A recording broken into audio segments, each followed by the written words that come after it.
SB news 24 TV. বোয়ালখালীতে শাহ মজিদিয়া শফিউল জোহরা হেফজখানার ৬ হাফেজকে দস্তারবন্দি ও সম্মাননা প্রদান।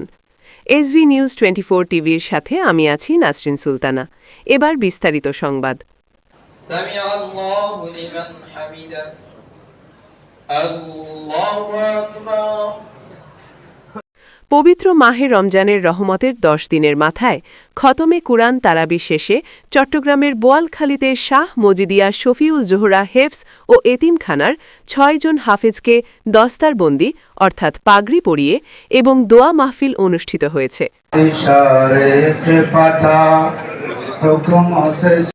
শুক্রবার ২৭ ফেব্রুয়ারি রাতে বোয়ালখালী পৌরসভার পশ্চিম কধুরখিলস্থ মাওয়া বাগানবাড়িতে অত্যন্ত আনন্দঘন ও আধ্যাত্মিক পরিবেশে এই মহতী অনুষ্ঠানের আয়োজন করা হয়। সম্পূর্ণ অনুষ্ঠানটি মাওয়া গ্রুপের সার্বিক পরিচালনায় অনুষ্ঠিত হয়। অনুষ্ঠানে পবিত্র কুরআন হিফজ সম্পন্নকারী ৬ জন নবীন হাফেজকে মাথায় পাগড়ি পরিয়ে দস্তারবন্দি করেন কাজীবাড়ি শাহী জামে মসজিদের খতিব হাফিজ নুরুল আবসার।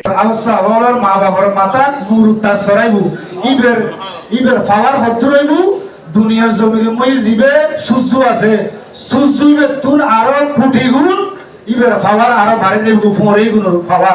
সালাম দিও। আসসালামু আলাইকুম। দস্তারবন্দি হওয়া হাফেজরা হলেন শামীম হাসান, আবু সাইদ, মিশকাতুল ইসলাম নাহিদ, তামজিদুল আলম, সাবিত হাসান জিহাদ ও সাইমন। দস্তারবন্দি শেষে হাফেজদের হাতে বিশেষ সম্মাননা সনদ ও ক্রেস্ট তুলে দেন অনুষ্ঠানের মধ্যমণি শাহ মজিদিয়া শফিউল জোহরা হেফজ ও এতিমখানার প্রতিষ্ঠাতা এবং মাওয়া গ্রুপের চেয়ারম্যান আলহাজ মোহাম্মদ আলম ববি। এই সময় হেফজখানার ওস্তাদ হাফিজ রায়হান ও হাফিজ এরশাদ উপস্থিত থেকে ছাত্রদের দিক নির্দেশনামূলক কথা বলেন। অনুষ্ঠানে অন্যান্য আমন্ত্রিত অতিথি ও স্থানীয় গণ্যমান্য ব্যক্তিবর্গের মধ্যে উপস্থিত ছিলেন শামসুল আলম, জাহাঙ্গীর আলম পারভেজ, কাজী খসরু, আব্দুল মন্নান মনা, তালুকদার খসরু, আসাদ রহমান, এরশাদ হোসেন, খোরশেদুল আলম সহ এলাকার বহু ধর্মপ্রাণ মুসল্লিবৃন্দ। অনুষ্ঠান শেষে নবীন হাফিজদের উজ্জ্বল ভবিষ্যৎ এবং দেশ, জাতি ও মুসলিম উম্মার শান্তি সমৃদ্ধি কামনা করে বিশেষ দোয়া ও মুনাজাত করা হয়। SB news 24 TV, Boalkhali, Chittagong.